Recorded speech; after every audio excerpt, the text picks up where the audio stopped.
नमस्कार दोस्तों, मेरा नाम है प्रदीप चौहान। दोस्तों, जिन्हें ये लग रहा है कि जो वोट चोरी का मुद्दा है, कुछ दिन तक कांग्रेस इसे उठाएगी, फिर बाकी मुद्दों की तरह इसे भी छोड़ के शांत हो जाएगी, तो वो बहुत बड़ी गलतफहमी में है। गलतफहमी में इसलिए क्योंकि ये अभी कहानी की शुरुआत है। कहानी तो अभी बहुत बाकी है। ये बात कांग्रेस बहुत अच्छी तरह से समझ चुकी है और कांग्रेस का कार्यकर्ता भी समझ चुका है। और ये एक लाइन में अगर आप कहें तो कांग्रेस का हर नेता, हर कार्यकर्ता ये बात समझ चुका है कि अब नहीं तो कभी नहीं। कांग्रेस के नेता तो ये भी कह रहे हैं कि भाई, अगर इस वक्त पार्टी ने ये मुद्दा छोड़ दिया या ढीला छोड़ दिया तो फिर इस पार्टी को इस देश की जनता माफ़ नहीं करेगी, क्योंकि आने वाले वक्त में जब भी इस देश में बीजेपी सत्ता में रहते हुए कुछ बदलाव करती है तो इतिहास सवाल सबसे ज़्यादा कांग्रेस से करेगा। ये मैं नहीं कह रहा, ये कांग्रेस के लोग खुद कह रहे हैं। अब इस मुद्दे पर कांग्रेस के बड़े बड़े नेता, बड़े बड़े प्रवक्ता बहुत सारी जगहों पर अपनी बात कह चुके हैं। आप लोग, बहुत सारे लोग मुझसे भी कहते थे कि किसी से बात कीजिए, कोई कांग्रेस का लीडर लेके आइए, बात कीजिए। मेरा ये मानना है हमेशा कि कांग्रेस के नेता या किसी भी पार्टी का जो बड़ा नेता होता है वो चंद रटी रटाई बातें बोलता है। और आज की डेट में जब सत्ता में बीजेपी है तो किसी नेता पे भरोसा भी नहीं कर सकते कि आप उनसे आज बात करो, आज वो मोदी जी को उल्टा सीधा कहता है, अगले दिन उन्हीं की गोद में दिखता है। तो मैंने सोचा कि इस मुद्दे पर बात करने के लिए किसी ऐसे शख्स को बुलाया जाए जो सच में ग्रास रूट वर्कर है। तो आज इस मुद्दे पर जिसे मैंने अपने मंच पर बुलाया, वो 42 साल से कांग्रेस में टिका हुआ। 42 साल। ऐसे ही चंद लोग हैं जिनके सहारे कांग्रेस आज भी खड़ी है, और वो ग्रास रूट लेवल वर्कर है। देश के कम से कम 16 राज्यों में कांग्रेस के लिए काम कर चुका है और अभी भी कर रहा है। उन शख्स का नाम है दीपक शर्मा, जो किसान कांग्रेस के ऑल इंडिया कोऑर्डिनेटर हैं। आइए उन्हीं से बात करते हैं कि ये वोट चोर या वोट चोरी का मामला दरअसल कांग्रेस कहां तक ले जाना चाहती है और कितनी दूर तक ले जाना चाहती है। तो दोस्तों, आपको मालूम है ये वोट चोरी को लेकर जो कांग्रेस का मुहिम है, कांग्रेस ने जो जो भी प्लान किया है, जिस तरह से संसद के बाद अब सड़क पर कांग्रेस उतरने वाली इस मुद्दे को लेकर क्या क्या प्रोग्राम है, कैसे कांग्रेस इस मुद्दे को गांव देहात, गली मोहल्ला, देश के हर कोने तक पहुंचाना चाहती है, इसी पर बात करने के लिए हमारे साथ आप देख रहे हैं स्क्रीन पे दीपक शर्मा जी हैं, जो नेशनल कोऑर्डिनेटर है किसान कांग्रेस के। और जितना ये घूमते हैं पूरे देश में कांग्रेस के कार्यक्रमों को लेकर, शायद ही कोई दूसरा ऐसा घूमता हो नेता। इतना मुझे तो नहीं मिला कोई इतना घूमता हो। प्रभारी भी सिर्फ अपने प्रदेशों तक सीमित रहते हैं, लेकिन ये भाई साहब बहुत जगहों पर घूमते हैं। इसलिए मैंने आज रिक्वेस्ट की दीपक जी से कि एक बार आइए और हमसे बात कीजिए। तो दीपक जी पहली बार हमारे चैनल पे आए, तो दीपक जी आपका बहुत बहुत स्वागत है हमारे चैनल पर, पहली बार आप आए हैं। थैंक यू, बहुत बहुत धन्यवाद चौहान साहब जी। तो दीपक भाई, सबसे पहला सवाल मेरा यही है कि ये जो वोट चोरी को लेकर जो अब अलग अलग तरह के, पहले मशाल यात्रा, ये सब चीजें किया, कांग्रेस सोच क्या रही है इस वोट चोरी के मुद्दे को? कहां तक ले जाना चाहती है, कब तक ले जाना चाहती है, क्या एक्चुअल में कांग्रेस का प्लान क्या है इसको लेकर? देखिए, ये पूरा देश देख रहा है कि जिस तरह से राहुल गांधी जी ने पटाक्षेप किया है इस सरकार के उस हथियार का जिसके तहत ये सरकार सत्ता में आई है। आज पूरा देश जो है वो इनके इस वोट चोरी की वजह से जो है वो आज बेनकाब हुआ है भारतीय जनता पार्टी का वो षड्यंत्र।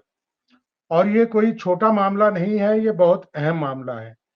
सबसे बड़ी बात यह है, ये किसी पार्टी विशेष के खिलाफ नहीं है, यह किसी व्यक्ति विशेष के खिलाफ नहीं है। ये देश के हर उस नागरिक के अधिकार की सुरक्षा के लिए जो चुनौती बन गया है, ये उसके खिलाफ एक मुहिम है कि आइए इस मुहिम में देश के हर नागरिक जुड़े और अपने वोट को सुरक्षित करे ताकि संविधान की रक्षा हो सके। इस सरकार ने जिस तरह से संवैधानिक पदों पे बैठे हुए या संवैधानिक संस्थाओं का चीरहरण किया है और अब वोट को जिस तरह से इन्होंने चोरी किया है, उसको देखते हुए ये बहुत आवश्यक है कि इस आंदोलन को गांव-गांव, गली-गली, हर घर, हर वोटर तक ले जाया जाए। और निसंदेह कांग्रेस पार्टी ने इस तरह का कार्यक्रम बनाया है कि हम इस जो अभियान है, इस अभियान को भारतीय जनता पार्टी के इस जो संविधान के खिलाफ इनका काम है, इसको लेकर घर-घर तक जाएंगे और घर-घर तक आवाज उठाकर इनको बेनकाब करेंगे। ये हमने तय किया है। देखिए दीपक भाई, किसी भी संस्था, खास करके कांग्रेस जैसी संस्था को अगर मुद्दा, जैसे आपने कहा, घर घर तक पहुंचाना है, सब कुछ करना है, तो जो अ, इकाइयां हैं कांग्रेस के, जो और संगठन है, उनको बहुत अहम रोल अदा करना पड़ेगा। चाहे वो स्टूडेंट विंग्स हो, चाहे आपकी किसान कांग्रेस हो, चाहे वो सेवा दल हो, चाहे कोई भी हो, चाहे महिला कांग्रेस हो। तो आप लोगों को भी कुछ इस तरह की इंस्ट्रक्शन दी गई है, या आप लोगों को तैयार रहने के लिए कहा गया है, या कुछ बना है, खाका बना है, प्रोग्राम बना है कुछ?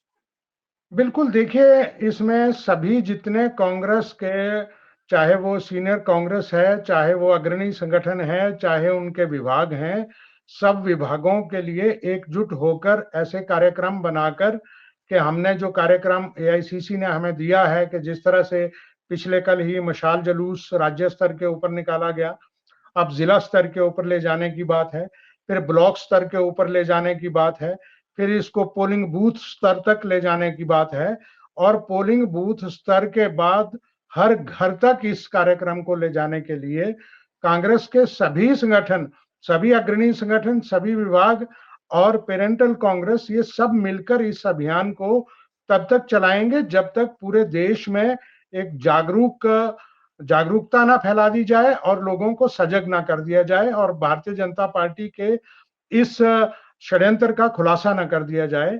हम इससे पीछे हटने वाले नहीं हैं और ना ही बैठने वाले। देखिए दीपक जी, जैसे मैंने पहले शुरू में इंट्रोडक्शन में भी कहा कि आपने तकरीबन देश के बहुत अलग अलग हिस्सों में कांग्रेस के लिए काम किया है।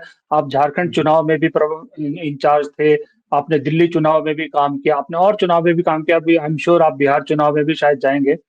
लेकिन बहुत से राज्य ऐसे थे, चाहे बिहार है चाहे कहीं है, मेरे पास भी बहुत से लोग आपके मैसेज भेजते थे, जो हमारे दर्शक हैं, कि कांग्रेस के दफ्तर बंद जैसे हो गए थे, ताले लग गए थे, कांग्रेस के कार्यकर्ताओं ने अपने छत के ऊपर से झंडा उतार दिया था, नीचे चुप रहते थे।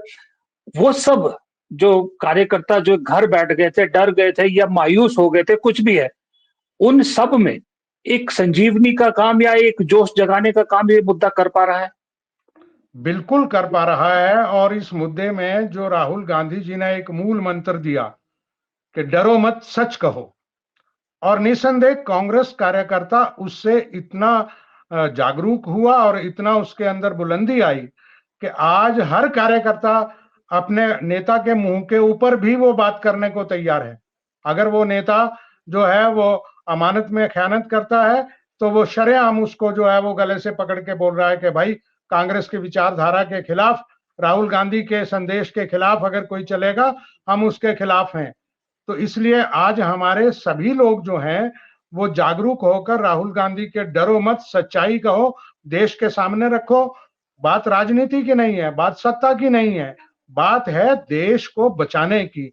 कल को जब अगर इस तरह का माहौल रहा और हम लोगों ने जो है वो कदम नहीं उठाया, आने वाला इतिहास, आने वाली पीढ़ी हमारे से पूछेगी कि आप अपने आप को बारिश कहते हो आजादी के दीवानों के, आप उस वक्त कहां थे जब आपने जो है वो इस तरह से लोकतंत्र की हत्या की जा रही थी, आप लोग आगे क्यों नहीं आए? इसलिए ये सब चीजें देखकर मैं ये माहौल पूरे देश में देख रहा हूं। मैं जम्मू कश्मीर का भी प्रभारी हूं, किसान कांग्रेस का, झारखंड का प्रभारी हूं, उत्तर प्रदेश के 11 जिला मेरे पास हैं जिनमें जो है वो बहुत सी विधानसभा क्षेत्र हैं। मैं हर जगह जाकर एक एक क्षेत्र में जाकर देख कर आया हूं। आप हैरान होंगे। मैं उत्तर प्रदेश का आपको एक उदाहरण देना चाहता हूं। उत्तर प्रदेश में 35 वर्षों से कांग्रेस में ही है, लेकिन वहां पर जब हम बूथ लेवल पर गए, जब हम वहां पर ब्लॉक लेवल पे गए, तो कांग्रेस के वहां 100, 200, 300 लोग मुझे वहां पे जो है वो मिले, इकट्ठा हुए।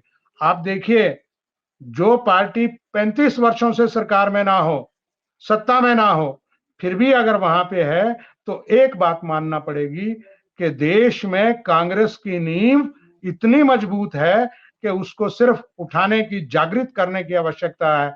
हम जागृत करेंगे तो निसंदेह नींव हमारी मजबूत है, काफिला अपने आप बनता जाएगा। ये राहुल गांधी जी यही काम कर रहे हैं। दीपक जी, आपके इसी जवाब से एक सिरा जोड़ता हूं, मैं पहले वाले सवाल पे फिर आता हूं कि आपने जो कहा अभी, ऐसा क्या इस वोट चोर के मुद्दे पर ऐसी क्या ग्लू या ऐसा क्या दिखा कार्यकर्ताओं को कि एकदम से जो जो कांग्रेस को पिछले 11 साल से जो ढूंढ रही थी वो नहीं मिल पा रहा था। मुद्दे जैसे मैंने पहले कहा, राहुल गांधी पहले भी उठाते रहे। इसमें क्या ऐसा ट्रैक्शन मिला कि कांग्रेस के कार्यकर्ता एकदम से जोश में आ गया और एकदम राहुल गांधी के पीछे लामबंद होकर खड़ा हो गया? क्या कारण आप देखते? इसका कारण ये है कि जिस तरह से वोट का अधिकार, ये संवैधानिक सरकार को बनाने का अधिकार है, इससे सरकार सत्ता में आती है और उससे जो है वो देश प्रदेश चलते हैं।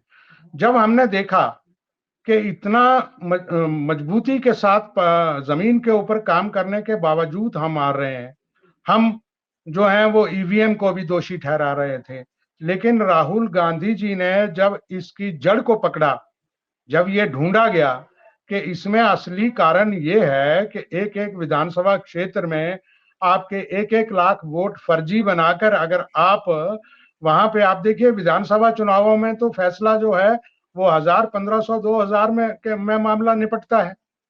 हमारी जैसी छोटी स्टेट्स में भी, बड़ी स्टेट्स में भी आप देखिए। तो जिस तरह से इन्होंने जो है वो वहां पे फर्जी वोट बनाया और वो प्रूफ, वो तथ्यपरक बातें जब सामने आ गई, तो उस तथ्य को देखकर भी अगर हम चुप रहे, और अगर चुप रहे तो निसंदेह आज आजादी के दिन मैं ये कह रहा हूं, ये देश गुलाम हो जाएगा अगर देश की जनता नहीं उठी इस मुद्दे के खिलाफ, कि इस षड्यंत्र के खिलाफ कहूंगा, इस गिरोह के खिलाफ कहूंगा, जिस गिरोह ने पूरे देश को अलग अलग तरीके से संवैधानिक पदों के ऊपर लोगों को बिठाकर और सत्ता प्राप्ति के लिए, सत्ता लोलुपता के लिए और सत्ता को प्राप्त कर कर उसमें धन कमाने के लिए जिस तरह से सत्ता का दुरुपयोग किया है और देश के लोकतंत्र की हत्या की है, उसके खिलाफ अगर हम नहीं उठे तो बहुत ये देश जो है वो गुलामी की ओर जाएगा। इसीलिए आज जो है सारे कांग्रेस कार्यकर्ता जो है उनका खून खौला है, वो बिल्कुल ज्वलित हैं, वो आगे आकर इस लड़ाई को लड़ने के लिए जो है वो वचनबद्ध हैं। दीपक जी देखिए, अब बाहर से देखने में, क्योंकि मैं तो आपकी पार्टी के साथ एसोसिएटेड नहीं हूं, लेकिन 27-28 साल की पत्रकारिता में मैंने बहुत वक्त कांग्रेस को कवर किया है और अभी भी पिछले 11 साल से देख रहा हूं। तो बाहर से देखने में तो ऐसा लग रहा है कि पिछले 11 साल में पहली बार कोई कांग्रेस मुद्दा ऐसा कांग्रेस ने उठाया जिसको लेके कांग्रेस ना सिर्फ एकजुट दिख रही है बल्कि जोश भी दिख रहा है कांग्रेस में, बाहर से दिख रहा है।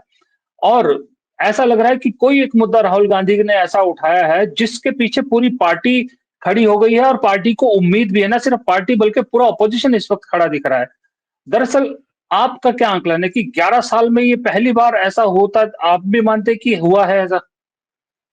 नहीं, देखिए ये निसंदेह जो आप कह रहे हैं मुद्दा, तो ये बहुत अहम है और बहुत गंभीर है, इस बात में कोई दो राय नहीं है। लेकिन अगर आप 11 सालों में देखो तो हमारे नेता राहुल गांधी इसी तरह से और भी इन सचेत करते आ रहे हैं कि किस तरह से मोदी सरकार जो है संवैधानिक संस्थाओं का राजनीतिकरण कर रही है और किस तरह उनका दुरुपयोग कर कर देश की सत्ता नहीं को नहीं, हथिया दीपक रही दीप, है। दीपक दीपक दीपक भाई, यही मैं कह रहा था कि राहुल गांधी मुद्दे तो शुरू से उठा रहे हैं, चौकीदार चोर, राफेल, ये सारे उठाए, लेकिन उनको पार्टी से ही बहुत बार सपोर्ट नहीं मिलती थी।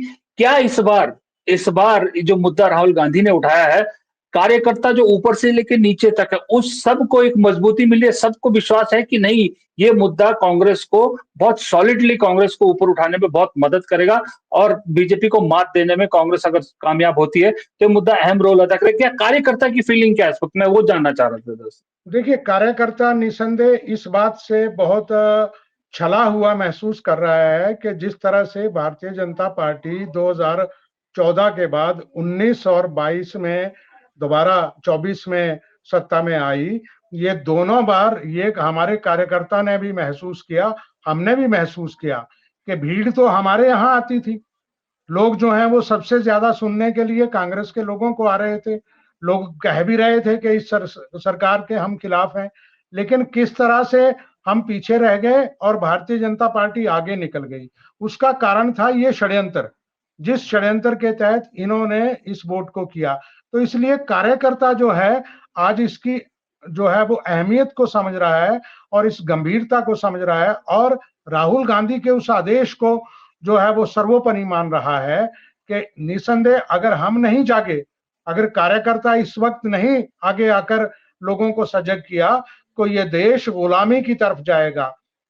स्वतंत्रता दिवस है और स्वतंत्रता दिवस के उपलक्ष्य में जिस तरह से हमारे पूर्वजों ने कुर्बानियां देकर इस सत्ता को प्राप्त किया था, आजादी प्राप्त की थी, आज ऐसा मैं भी महसूस करता हूं। इस स्वतंत्रता आंदोलन के ऊपर कसम खानी होगी कि हम देश की संस्थाओं में जिस तरह से भारतीय जनता पार्टी ने, चाहे वो संघ को ले लो, चाहे इनके दूसरे लोगों को ले लो, किस तरह से इन्होंने उसका अपराधीकरण किया है। मैं इसको स्पष्ट शब्दों में कहूंगा कि ये अपराधीकरण है। ये सत्ता में दोबारा आने के लिए जिस तरह से इन्होंने षड्यंत्र रचा है, इस अपराधीकरण को दूर करने के लिए हमें कसम खानी होगी, ताकि देश में ये जिस तरह से षड्यंत्र चल रहा है इसको बेनकाब किया जाए। निसंदेह कांग्रेस का कार्यकर्ता इसके लिए सजग है, जागरूक है और सक्रिय है, और इसमें गांव-गांव जाने के लिए तैयार है। दीपक जी, एक चीज बताइए कि जो अभी पिछले 5-6 महीने में एक कोशिश चल रही है राहुल गांधी की तरफ से संगठन को मजबूत करने की, जो संगठन पे काम हुआ है, जो आपके जिला अध्यक्ष चुने जा रहे हैं, कमेटियां बन रही सब तरह, उस संगठन पे जो काम किया गया है, वक्त लगाया गया, उसका भी ये असर है कि एकदम से मुद्दा जो है पार्टी में एक मजबूती पकड़ गया, पार्टी एक साथ खड़ी दिख रही है। देखिए वो तो बात है, कांग्रेस में एक बात बड़ी साफ हुई है कि संगठन में जो सही मायने में काम करने वाले लोग हैं, उनको राहुल गांधी जी ने आगे लाने के लिए एक पूरा मास्टर प्लान बनाया है, और उस मास्टर प्लान के तहत ही ये सब किया जा रहा है। और हर जगह पे हर संगठन, कांग्रेस है, चाहे वो किसान कांग्रेस है, महिला कांग्रेस है, युवा कांग्रेस है, एनएसवाई है, इंटेलेक्चुअल डिपार्टमेंट है, पंचायती राज संगठन है, हमारे जितने संगठन है उन सब में एक कार्य योजना तैयार कर कर पूरे देश में उस ढंग से तैयार किया जा रहा है, ताकि हम एक कार्य योजना बनाकर संगठन को चुस्त दुरुस्त करके जो है इन सब मुद्दों के ऊपर लड़ाई लड़ें।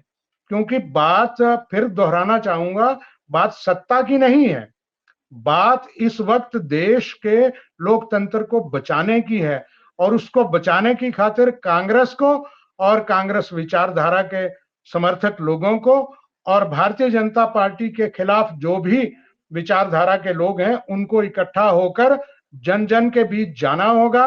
अगर गांव में नहीं गए, घर घर नहीं गए, तो हमारी जवाबदेही बनती है। देश हमसे पूछेगा कि जब ये सब ऐसे ये ठग लोग कर रहे थे तो आप लोग चुप क्यों थे। इसलिए ये बहुत अहम मुद्दा है। दीपक भाई देखिए, आपको भी मेरे ख्याल से 3 दशक से ज्यादा हो गए हैं कांग्रेस के साथ जुड़े हुए। तो इन अभी जो देख रहे हैं हम, और जो कांग्रेस पहले देखी है, आपने हमसे ज्यादा देखी है, तो क्या हम ये कह सकते हैं कि ये नई कांग्रेस है, ये आज की कांग्रेस नई कांग्रेस है? देखिए, देश काल परिस्थितियों के हिसाब से संगठन का स्वरूप बदलता रहता है। मैं 42 इयर्स मुझे अभी हो गए हैं, 82 से मैं एनएसवाई से जुड़ा था, तब जब से कांग्रेस के साथ हूँ। ये अलग बात है कि हम अभी भी काम कर रहे हैं। ऐसी परिस्थितियां आती हैं कि जो आज आदमी बहुत सक्रिय है वो कल को सक्रिय नहीं रह पाता, उसके कोई घर के काम होते हैं, कोई दूसरी परिस्थितियां होती हैं, कोई स्वास्थ्य की परिस्थितियां होती हैं, उम्र की परिस्थितियां होती हैं। लेकिन उस ढंग से कांग्रेस पहले जिस ढंग से थी, बीच में उसमें किस तरह का बदलाव आया, वो मैं आपके पास, हम संगठन में उचित मंच पे इन बातों को रख चुके हैं, और उसमें हमने इसमें जो है वो पूरी चीरफाड़ भी की है, समीक्षा भी की है कि कारण क्या रहे, किस तरह से भारतीय जनता पार्टी ने कोशिश की कि हमारे संगठन को सॉरी कैसे तोड़ा जाए।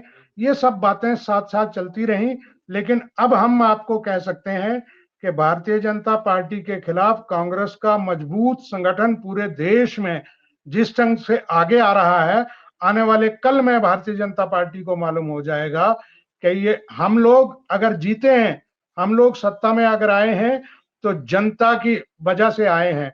ये लोग जनता की वजह से नहीं आए हैं, ये चुनाव आयोग में धांधली कर कर आए हैं। इस बात को हम आगे प्रूव भी कर रहे हैं, अभी किया भी है, आगे भी करेंगे और देश की जनता के सामने इनको बेनकाब भी करेंगे। दीपक जी, एक आखिरी सवाल आपसे ये जानना चाहूंगा कि ये जो सारी इस वक्त कवायद है, जिस पुरजोर कोशिश जो कांग्रेस कर रही है, राहुल गांधी खुद इसको लीड कर रहे हैं, रोड शो कर रहे हैं, सब कुछ कर रहे हैं, असल में इस सब कोशिश, क्योंकि लोग जानना चाह रहे हैं कि ये सब कोशिश 2029 निशाने पर है, या आपको लगता है कि अगर थोड़ा जोर और लगाए तो बीच में भी खेल पलट सकता है? देखिए, मैं यही बात कहना चाह रहा हूं, बात 29 की नहीं है, बात 27 की नहीं है, बात है देश को बचाने की, लोकतंत्र को बचाने की। आप देखिए जिस तरह से चुनाव आयोग ने भारतीय जनता पार्टी के एजेंट के रूप में काम कर कर और जिस तरह से इस संस्था का जो है वो दुरुपयोग किया है, ना भूतो ना भविष्यति, ऐसा आज दिन तक नहीं हुआ। आप देखिए जिस अभी पूर्व नहीं चुनाव नहीं, देखिए आयुक्त दीपक, देखिए दीपक भाई, आप कह रहे हैं 29 की ना 27 के, लेकिन कहीं ना कहीं कांग्रेसी कह भी रहे हैं, चाहते तो यही है ना कि राहुल गांधी एक दिन देश के प्रधानमंत्री बने। तो उस प्रधानमंत्री कब बनेंगे, एक आपने सोचा तो होगा ही कि भाई कांग्रेस चाह तो रही है कि 29 में बन जाए, या उससे पहले ही, अगर सरकार गिर जाए उससे पहले बन जाए, या 34 में बने, कोई तो सोचा ही होगा कुछ तो। ऐसा है चौहान साहब, work speaks louder than words. अगर हम जनता के बीच जाएंगे, जनता के बीच सच में इन सब मुद्दों को रखेंगे, हमारे नेता के प्रति लोग जो हैं वो अब समझ गए हैं। जो लोग राहुल गांधी के लिए गलत शब्दों का प्रयोग करते थे, आज उन्हीं को जो है वो समझ आ रहा है कि वो कितना विद्वान व्यक्ति है, कितना आध्यात्मिक व्यक्ति है, कितना, मैं तो कहूंगा, राजनीतिक फकीर है, जिसको जो है सत्ता का मतलब नहीं है, देश पहले है। ये उस परिवार का व्यक्ति है जिसने कुर्बानियां दी हैं। इसलिए देश देख रहा है, जब मौका आएगा तो वो भी स्थितियां आएंगी और निस्संदेह आएंगी। हम तो ये मानकर चल रहे हैं कि बहुत जल्द ऐसी स्थितियां आएंगी और उसमें जो है देश जो है सही हाथों में होगा, ऐसे लोगों के हाथों में नहीं होगा। मैं वो शब्द प्रयोग नहीं करना चाहता, लेकिन जिस तरह से ऐसा माहौल बना है ये बहुत दुर्भाग्यपूर्ण है। और जिस तरह से सत्ता को प्राप्त करने के लिए साम दाम दंड भेद की नीतियां अपनाकर छल कपट चोरी डाका ये सब करके जो है सत्ता प्राप्त करने की कोशिश की जा रही है, ये बेनकाब होंगे और सही आदमी, सही लोग, देश को आगे ले जाने वाले लोग सत्ता में होंगे, ऐसा मेरा पूर्ण विश्वास जी दीपक जी, चलिए, बहुत सी चीजों को आपने अवॉइड किया, बहुत सी चीजों में सीधी बात बोली आपने, लेकिन एक चीज जो है वो आपने बहुत सही कही कि अगर इस वक्त कांग्रेस ने मुद्दा ढीला छोड़ दिया तो इतिहास सवाल आपसे भी जरूर पूछेगा कि आप तब कहाँ थे जब ये सब हो रहा था। आपने वक्त निकाला हमारे लिए, हमारे सवालों का जवाब दिया, कांग्रेस की सोच के बारे में, कांग्रेस के प्लान के बारे में हमें बताया, हमारे दर्शकों को बताया। इसके लिए आपका बहुत बहुत शुक्रिया, बहुत बहुत धन्यवाद। है। धन्यवाद, धन्यवाद।